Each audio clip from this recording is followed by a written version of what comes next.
भगवान श्री कृष्ण के बहुत सारे नाम हैं। उनमें से एक नाम है मधुसूदन।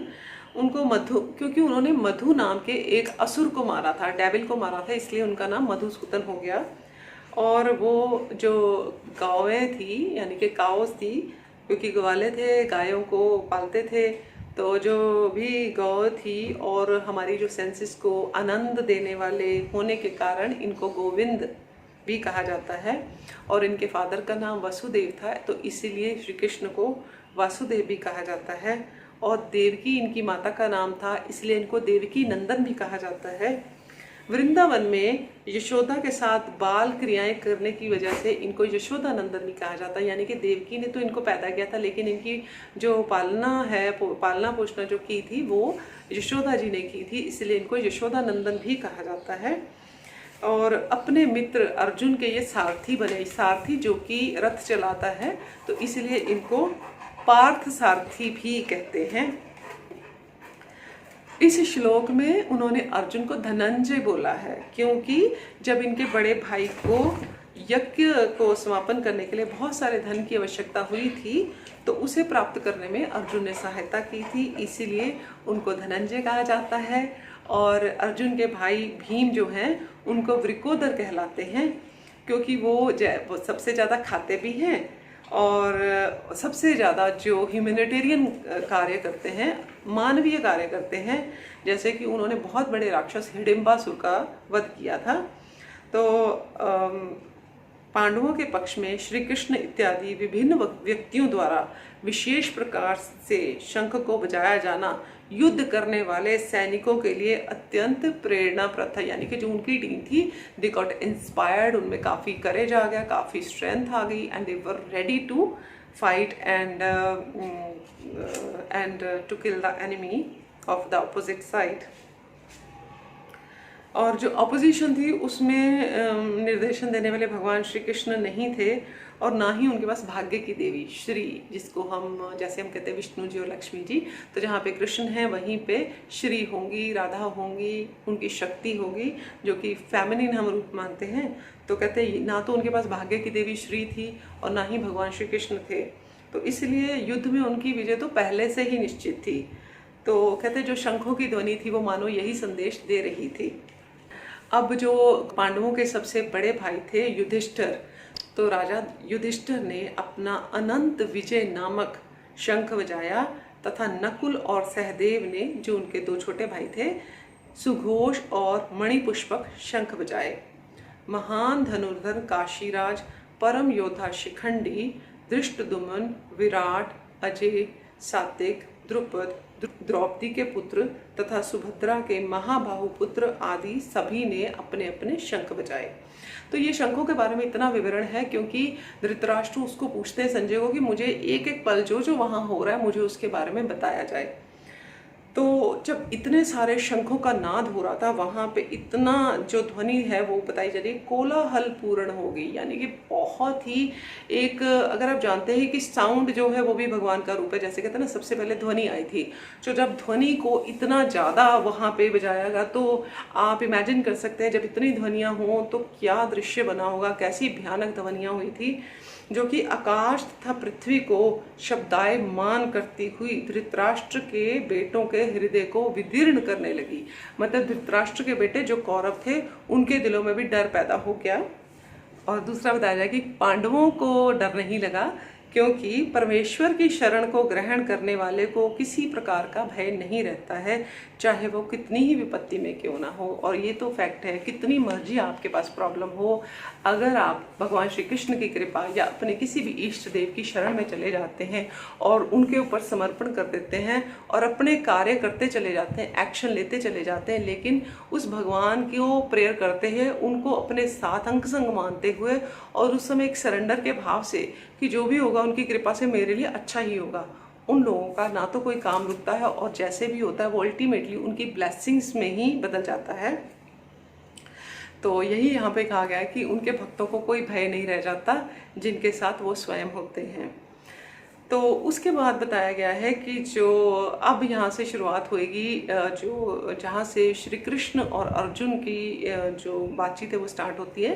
तो इसमें बताया कि जो अर्जुन है उनके रथ के ऊपर जो ध्वज लगा हुआ है, जो ध्वज माने कपड़ा, जो झंडा लगा हुआ है, उसके ऊपर हनुमान जी की जो आकृति है वो बनी है, और जो स्वयं कृष्ण जी वहाँ पे सारथी हैं और अर्जुन उनके जो है अर्जुन का जो रथ है वो चला रहे हैं। तो इसमें ये भी बताया गया कि जैसे श्री कृष्ण राम जी का ही रूप है, भगवान के ही दोनों रूप थे, तो राम जी के जो भक्त थे हनुमान जी, और यहाँ पे जो कृष्ण के साथ है अर्जुन, तो वो कहते हैं अगर राम जी है तो उनके भक्त हनुमान जी भी थे। तो इस तरह से वहाँ पे हनुमान जी का जो है वो पिक्चर उसके ऊपर बताई गई थी। तो जैसे ही वहाँ पे अर्जुन ने अपने धनुष को उठाया, उनके धनुष का नाम था गांडीव, जो कि बहुत ही एक आप कह सकते हैं दैवीय गांडीव था।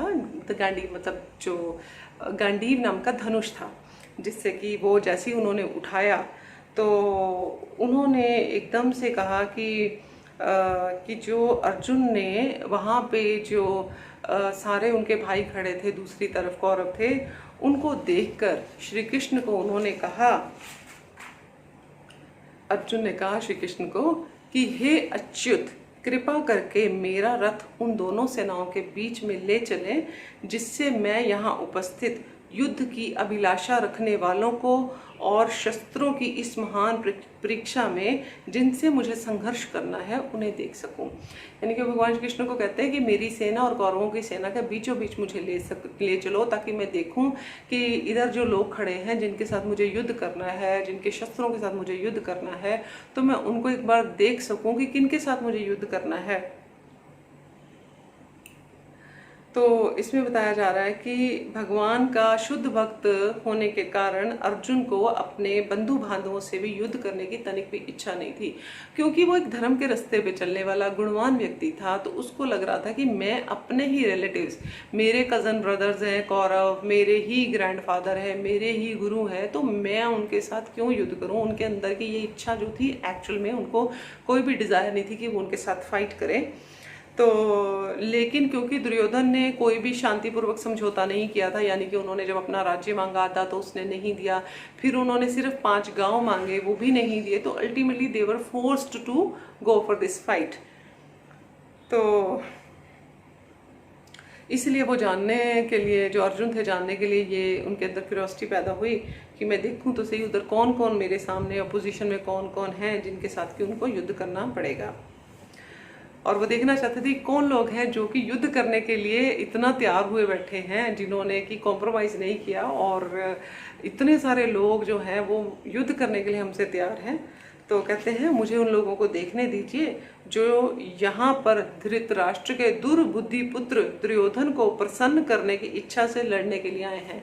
क्योंकि दुर्योधन का कंडक्ट जो था वो सही नहीं था, तो वो देखना चाहते थे कि जिसकी इतनी दुर्बुद्धि है, जिसको इतनी एक बुद्धिहीन व्यक्ति है दुर्योधन, जो कि अधर्म के रास्ते पे चल रहा है, जिसको इतना लालच है, मोह है, और इस वजह से जो हमारा अधिकार जो बनता था वो भी नहीं दे रहा, और उसकी सपोर्ट करने के लिए कौन कौन आया है मैं जरा देखना चाहता हूँ। तो अब संजय जो हैं, जो महल में बैठ के राजा धृतराष्ट्र को ये वर्णन कर रहे हैं, तो संजय बताते हैं राजा धृतराष्ट्र को कि हे भरतवंशी, अर्जुन द्वारा इस तरह संबोधित किए जाने पर भगवान श्री कृष्ण ने दोनों दलों के बीच में जाकर रथ को खड़ा कर दिया। इस श्लोक में अर्जुन को गुडाकेश कहा गया है। गुडाका का अर्थ है नींद, और जो नींद को जीत लेता है उसको गुडाकेश बोलते हैं। नींद का अर्थ अज्ञान भी है। अतः अर्जुन ने कृष्ण की मित्रता के कारण नींद और अज्ञान दोनों पर विजय प्राप्त की थी। तो कृष्ण का जो भक्त है, कृष्ण का निरंतर चिंतन करते हुए नींद तथा अज्ञान दोनों को ही जीत सकता है। इसी को कृष्ण भावनामृत या समाधि कहते हैं, कृष्ण कॉन्शियसनेस जिसको हम कहते हैं, यानी कि भगवान की कॉन्शियसनेस में स्थित होना। तो भगवान की कॉन्शियसनेस में जो स्थित होता है, यानी कि हर वक्त उनकी कॉन्शियसनेस में उस परमात्मा का चिंतन रहता है, जो अपनी लाइफ को उसी परमात्मा को समर्पित करके रहते हैं। तो जब उनके बारे में निरंतर एक भक्त के अंदर उनका ध्यान चलता रहता है, तो उनकी नींद भी नहीं आती उसकी भक्ति करते हुए, ना ही उनके अंदर अज्ञान रह जाता है। जो पितामह भीष्म थे, जो कि ग्रैंडफादर थे द्रोण यानी कि जो आचार्य गुरु द्रोण थे उनके, और विश्व भर के अन्य समस्त राजाओं के सामने भगवान ने कहा कि हे पार्थ, पार्थ यहाँ अर्जुन को बोला जाता है कि हे पार्थ, यहाँ पे एकत्र सारे कुरुओं को देखो। वो उनको कौरव कहा जाता है, कुरु वंश के जो लोग हैं, जो कुरु वंश को सपोर्ट कर रहे हैं, उनको कुरुओं को देखो। पांडु के बेटों को पांडव कहा जाता था। तो भगवान श्री कृष्ण कहते हैं देखो, आपके ग्रैंडफादर हैं, आपके गुरु हैं, और ऑल ओवर वर्ल्ड से जो भी राजा यहाँ पे आए हैं इनकी फेवर में युद्ध करने, आप उनको देखो। तो अर्जुन ने क्या देखा कि वहां पर दोनों पक्षों की सेनाओं के बीच में अपने चाचा, ताए, अपने ग्रैंडफादर्स, जितने जो भी ग्रैंडफादर के इक्वलेंट जो लोग थे, गुरु, और बहुत सारे जो उनके गुरु थे, उनके जितने भी मामा थे, भाई थे, कजन ब्रदर्स थे, जो उनके बेटों के समान थे, पुत्र, पौत्र, मित्र, ससुरों और शुभचिंतकों को भी देखा। जब कुंती पुत्र, अर्जुन की माता का नाम कुंती था, इसलिए उनको कुंती पुत्र बोला जा रहा है। जब कुंती पुत्र अर्जुन ने मित्रों और संबंधियों की इन विभिन्न श्रेणियों को देखा तो वो करुणा से अभिभूत हो गए, यानी कि उनके अंदर की जो काइंडनेस थी, करुणा इतनी उनके मन में भर गई कि मैं इन लोगों से युद्ध करूंगा, मैं इन लोगों को मारूंगा जो मेरे चाचा, ताए, मामे, पुत्र, पौत्र, मित्र, संबंधी हैं, रिलेटिव्स हैं, मैं इनको मारूंगा। तो उनका मन जो था वो दया भाव से, करुणा से भर गया। तो अर्जुन ने कहा कि हे श्री कृष्ण, इस प्रकार के युद्ध की इच्छा रखने वाले अपने मित्रों तथा संबंधियों को अपने समक्ष देखकर मेरे शरीर के अंग कांप रहे हैं और मेरा मुंह सूखा जा रहा है। तो आई थिंक आज के लिए इतना ही काफ़ी है। ऑलरेडी मेरा ये वीडियो काफ़ी लंबा हो गया है। पहला चैप्टर थोड़ा आसान है क्योंकि सिर्फ युद्ध के बारे में हालचाल बताया जा रहा है, समझाया जा रहा है। तो जब श्री कृष्ण का प्रवचन शुरू होगा, ज्ञान देना शुरू करेंगे, तो तब आई थिंक हम धीरे धीरे चलेंगे ताकि उस ज्ञान को अपने अंदर उतार सकें। तो आज के लिए इतना ही। जय श्री कृष्ण। मैं बहुत जल्दी आपके सामने नेक्स्ट वीडियो के साथ आऊँगी। और अपने कमेंट ज़रूर कमेंट सेक्शन में बताइएगा। मुझसे कोई भी गलती हो तो मुझे क्षमा करिएगा।